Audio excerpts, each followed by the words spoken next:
Fair use. Copyright disclaimer under Section 107 of the Copyright Act of 1976. Allowances made for fair use for purposes such as criticism, comment, news reporting, teaching, scholarship, education, and research. Fair use is a use permitted by copyright statutes that might otherwise be infringing. If you're a fan of eerie tales, then you need to watch this. From ghostly whispers in Charleston's alleys to the elusive lizard man of Scape Ore Swamp, we uncover the creepiest myths and legends of South Carolina. Subscribe now and explore the secrets that lie beneath.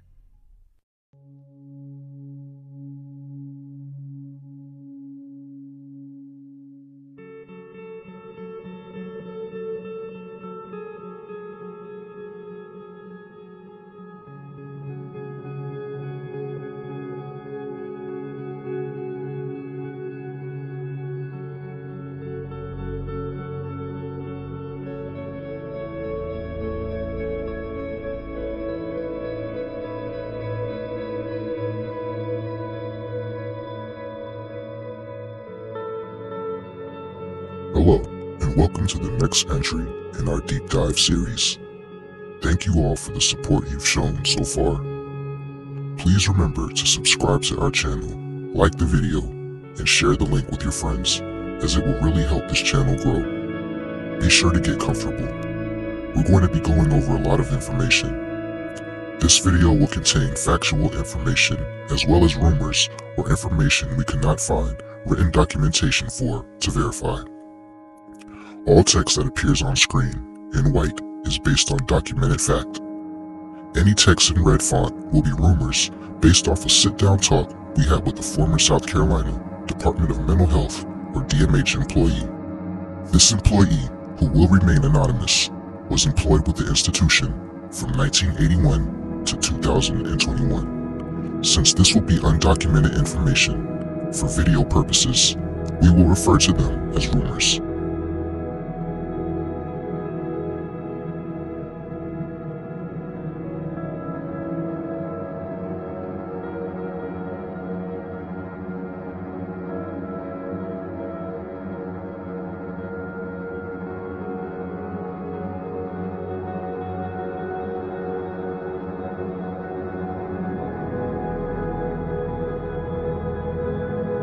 Columbia, South Carolina, population 145,788. Today, the city bustles with modern life. Baseball games at Segra Park, coffee shops buzzing with conversation, retail storefronts drawing crowds. But beneath this thriving development lies a chapter of history both chilling and unforgettable. For nearly 2 centuries, the Bull Street Asylum concealed stories of groundbreaking care, controversial treatments, and human suffering behind its walls. These halls once echoed with cries, prayers, and silence. This is the story of the South Carolina State Hospital, better known as the Bull Street Asylum.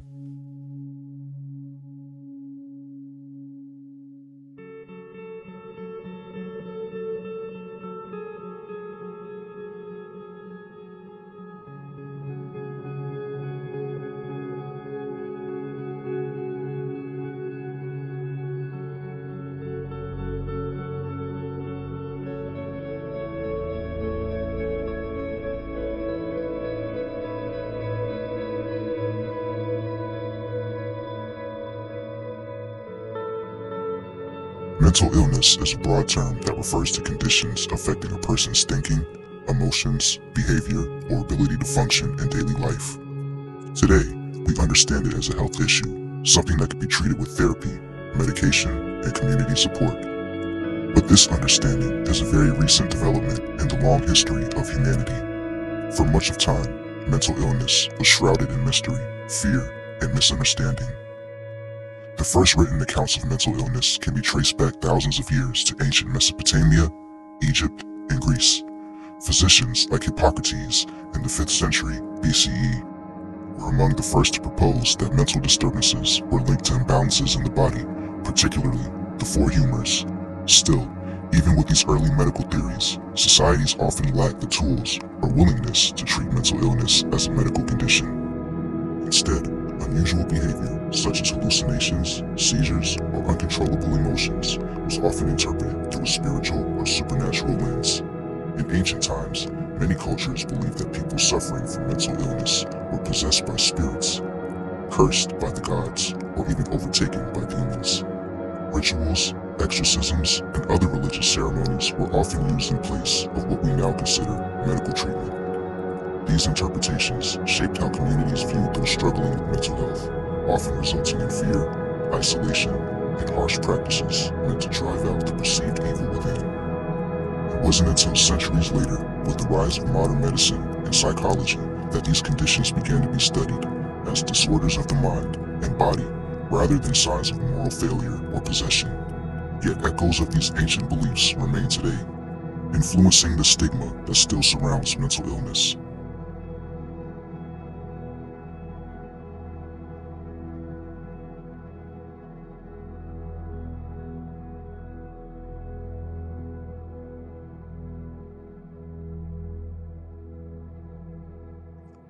In 1821, the South Carolina General Assembly passed legislation to establish a state mental hospital. By 1828, the South Carolina Lunatic Asylum opened its doors, becoming one of the first public mental health institutions in the United States. In fact, it was the nation's second oldest public mental health facility, after Virginia's. It was designed by Robert Mills, the same man behind the Washington Monument. The original Mills building was a beacon of hope, rooted in the ideals of moral treatment, a philosophy that promoted compassion and structured care. The early vision was revolutionary. They believed that mental illness could be treated with kindness, fresh air, and structured routines, very different from the shackles and beatings used elsewhere.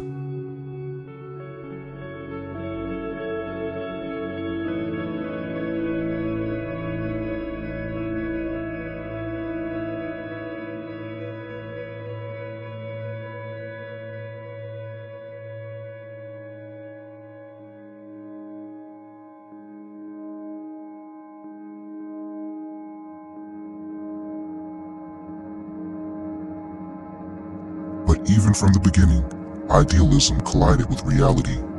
As more patients arrived, the institution quickly became overcrowded, underfunded, and understaffed. The Bull Street establishment was massive. In the 1960s, Bull Street held 6,600 patients. People were admitted for a wide range of reasons: depression, alcoholism, epilepsy, grief, even political dissent. You would find people from different backgrounds get admitted. There were a mix of people from former pro athletes, high school teachers, homeless people, and even priests who went a little off the deep end. One famous patient was Jake Lloyd, who played the young Anakin Skywalker in Star Wars Episode I, The Phantom Menace. Many were locked away for life. It was said that many would now rather suffer the most excruciating death than be confined here again.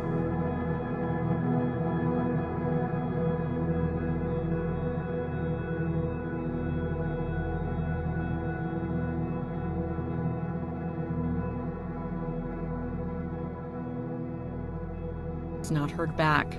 She notes that Jake started showing concerning behavior while in high school when symptoms of schizophrenia often begin to develop, according to the Substance Abuse and Mental Health Services Administration. She explains he started talking about realities. He didn't know if he was in this reality or a different reality. I didn't really know exactly what to say to that. Treatment practices became primitive. Bleeding, blistering, electroshock therapy, insulin coma therapy, and prolonged isolation were routine. Some of these methods, they weren't about healing, they were about control. You saw some people become shells of themselves. Controversy swirled throughout the 1800s and 1900s. The hospital, though once progressive, became infamous for neglect, abuse, and secrecy. In the early 20th century, there were repeated reports of malnutrition, restraint overuse, and even patients being used for manual labor. One method was called a wet hold, where about 4 nurses would restrain the person to the bed with cold wet sheets and strap them to the bed, limb by limb. The coldness was used to calm them down, but it did not really work that well. One of the most common practices was the lobotomy. A lobotomy was an inhumane brain surgery that deliberately damaged connections in the prefrontal cortex of the brain to reduce mental illness. A metal object was inserted into the gap between the eye and the eye socket. It often had devastating side effects, including memory loss, emotional death, lack of motivation, and permanent cognitive impairments. As of 2021, you would still see elderly patients in DMH care who had it done in the past. You would specifically see it in the violent patients of the forensic units. They seemed almost like zombies.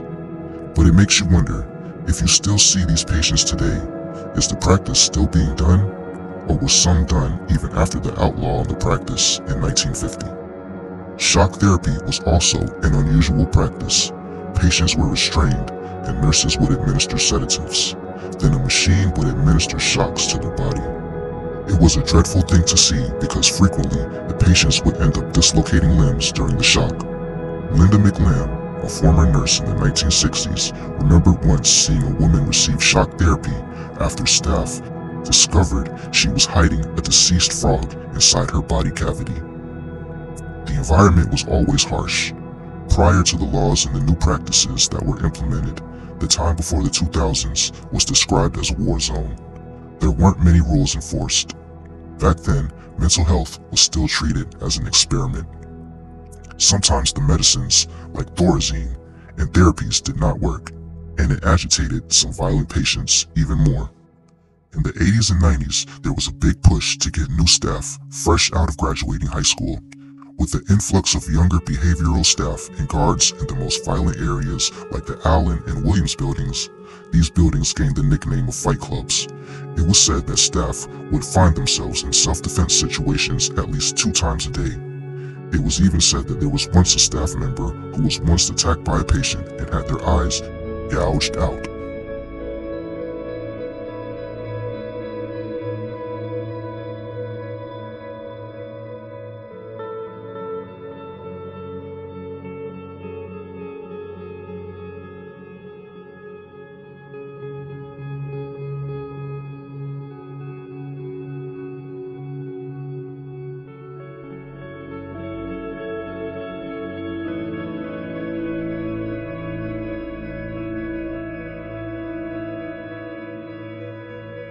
Behind every file was a human being. Organizations like ABLE-SC have worked to recover the voices lost inside Bull Street. One boy, Samuel, was institutionalized at age 7 simply because he had a speech impediment. He stayed there into adulthood, and it was believed by some that he was never actually mentally ill. Other stories speak of resilience. Volunteers, nurses, and chaplains trying to bring light into a dark place. Some patients seemed like they wanted to stay at the hospital. On the streets, they would be by themselves. But here, they had a sort of support system from staff. The campus at the time was set up like a small city. The campus had a small movie theater, greenhouse, pool, gym, canteen that was open to the general public, a church, and an ice cream shop. There were a lot of amenities at the time to be enjoyed by the patients who were high-level functioning and on good behavior.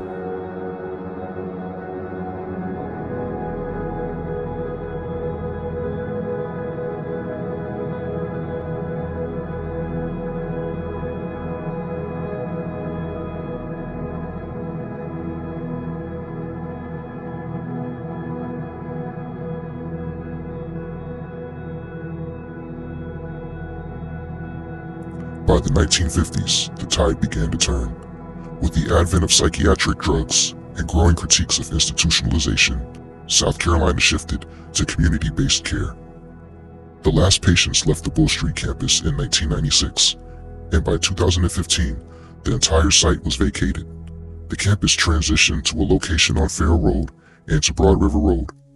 Farrow Road will now be the location of DMH's Bryan Psychiatric Hospital for Adults, and the forensic unit will be behind the barbed wire fence of Correct Care of South Carolina. This campus was known as DMH's Crafts-Farrow campus. DMH's Sexually Violent Predators unit was moved to their own section within Broad River Correctional Institution's campus.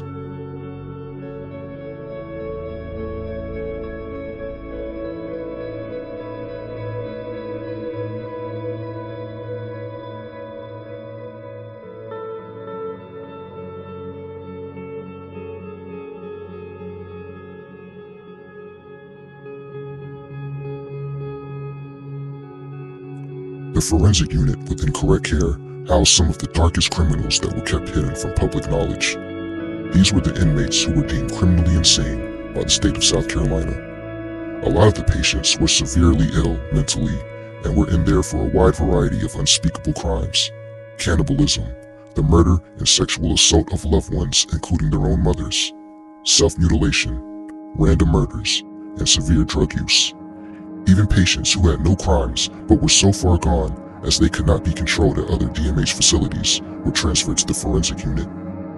But even with the criminal history of the forensic patients, up until 2014, they were able to leave the correct care fence facility and walk around the Crafts-Farrow campus. The Crafts-Farrow campus had a canteen, post office, and other various places where patients could hold small jobs. When patients were allowed outside of the correct care building to roam, they were under limited supervision, which turned out to be a grave mistake.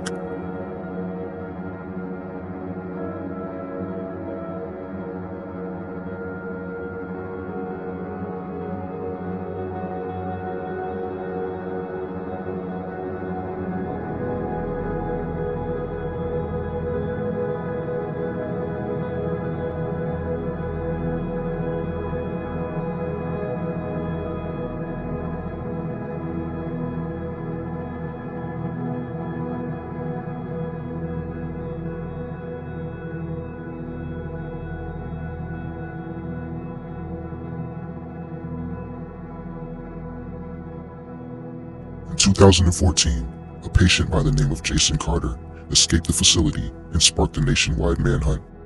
Carter was housed at DMH after being found not guilty by reason of insanity for the double murder of his own mother and stepfather. Jason Carter was a conniving inmate who should have never been allowed to be a part of the work program. It is believed that in care, Carter conducted a secret business of selling mud, a highly concentrated coffee dose that could trigger mania when taken along with psychiatric drugs, in which he was able to save thousands of dollars over time. Through a staff member, he acquired a cell phone in which he was able to locate a car for sale in a nearby neighborhood. One day, on his work detail, he snuck into a work detail van, hotwired it, and drove off campus unknowingly to purchase the car from the seller. He drove this car all the way to Tennessee, where he was captured by luck. He randomly chose a motel to stay at that just so happened to have a prostitution sting operation that day. Carter was flagged after police ran checks on the motel guest and was discovered Carter was operating under a false name.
On January 22, 2019, 35-year-old William Avant, a long-term patient at the Bryan Psychiatric Hospital in Columbia, met a devastating fate.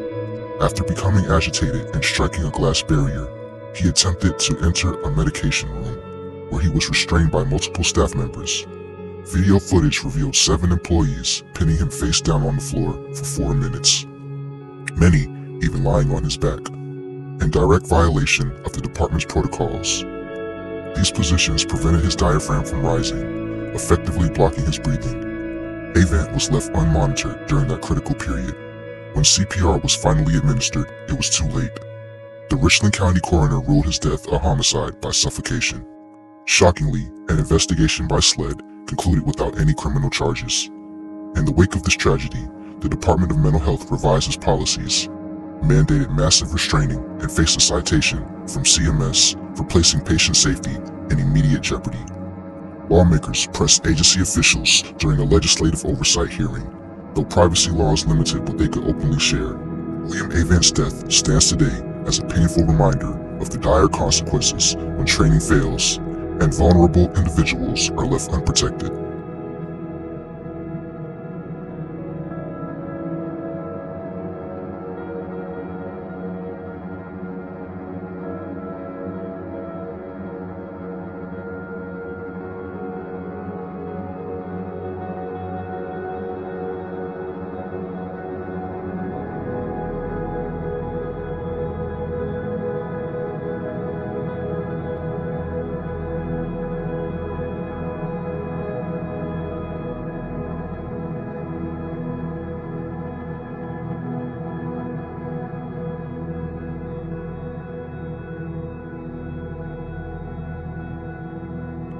More harrowing tales come from the local emergency and surgical rooms in Columbia.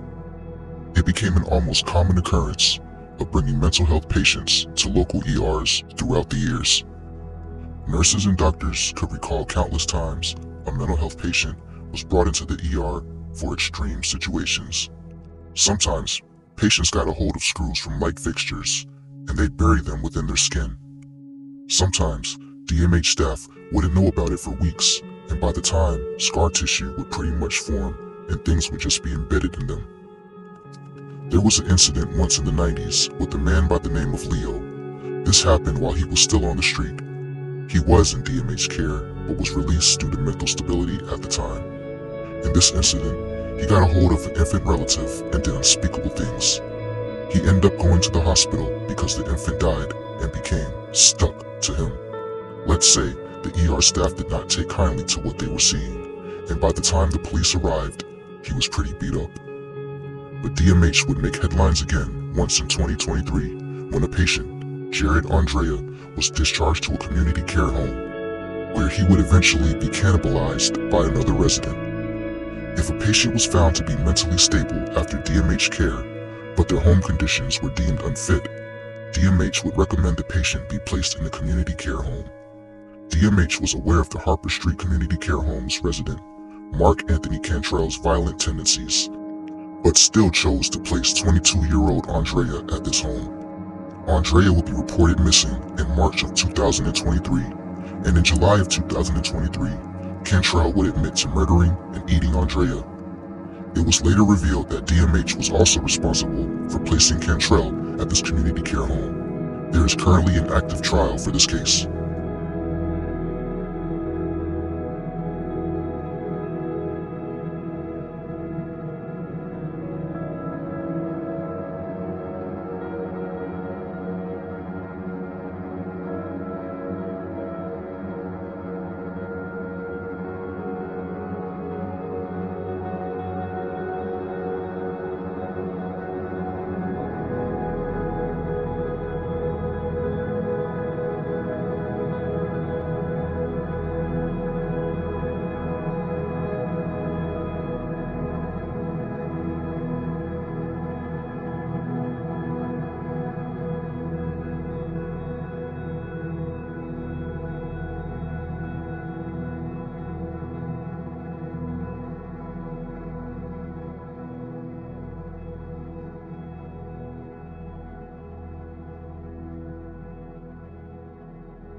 With the new DMH relocated, the old state hospital campus became a ghost town. All that remained were desolate buildings that hid the past. Adventurers would frequently try to explore the abandoned buildings, and many would claim to see the paranormal still. Since DMH still owned the abandoned buildings, public safety officers were still required to patrol the campuses even decades after it shut down. Officers would claim to hear sounds and see strange shadows in the buildings. YouTubers have recorded themselves exploring the buildings to find that a few of the lights still strangely worked. The original Babcock Building, with its red dome and Renaissance revival style, was the symbol of the asylum. But time was unkind. In 2020, a fire destroyed the interior and collapsed the historic dome. But developers and preservationists stepped in. A new project was planned to revive the haunted grounds.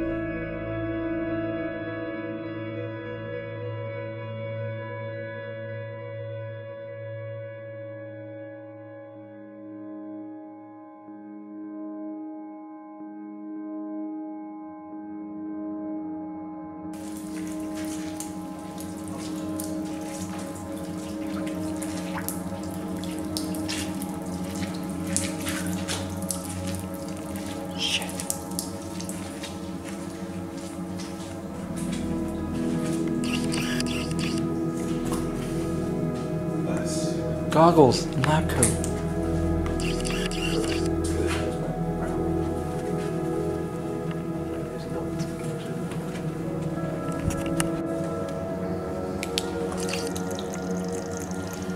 There's a lot of corrosion there. Ooh, you can next to the water. Would you drink that fuzzy milk?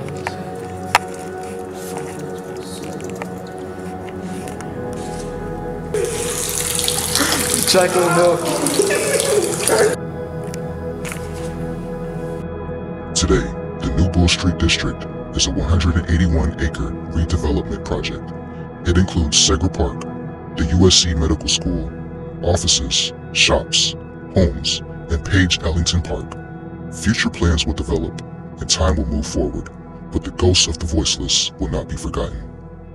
Not all of the past structures survived. Many were demolished, but the echoes of the past remain in bricks, in stories, and in memory. The infamous Babcock Building still stands and was transformed into a luxury complex consisting of 208 apartment units.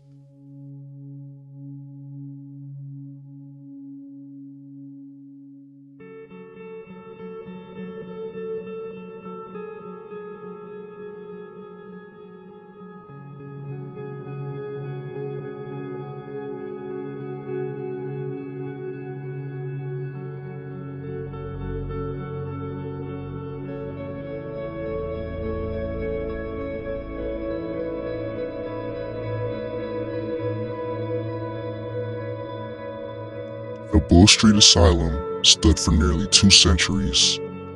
It held thousands of stories, many painful, some inspiring, all real. It was never just a hospital. It was a mirror to how we, as a society, saw mental illness, for better and worse. What happens when a society hides its suffering instead of healing it? Today, where grass grows green and children play, the ghosts of Bull Street linger, not to haunt, but to remind us of who we were and who we still strive to become. In memory of the lives lost, forgotten, and misunderstood, may we listen, may we learn, may we never forget.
If you don't like the dark but still crave a thrill, then delve into South Carolina's eerie past with us.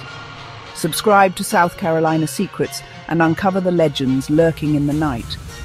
Have a story that chills you to the bone. Comment below with your haunting tales and what secrets we should unveil next, if you dare.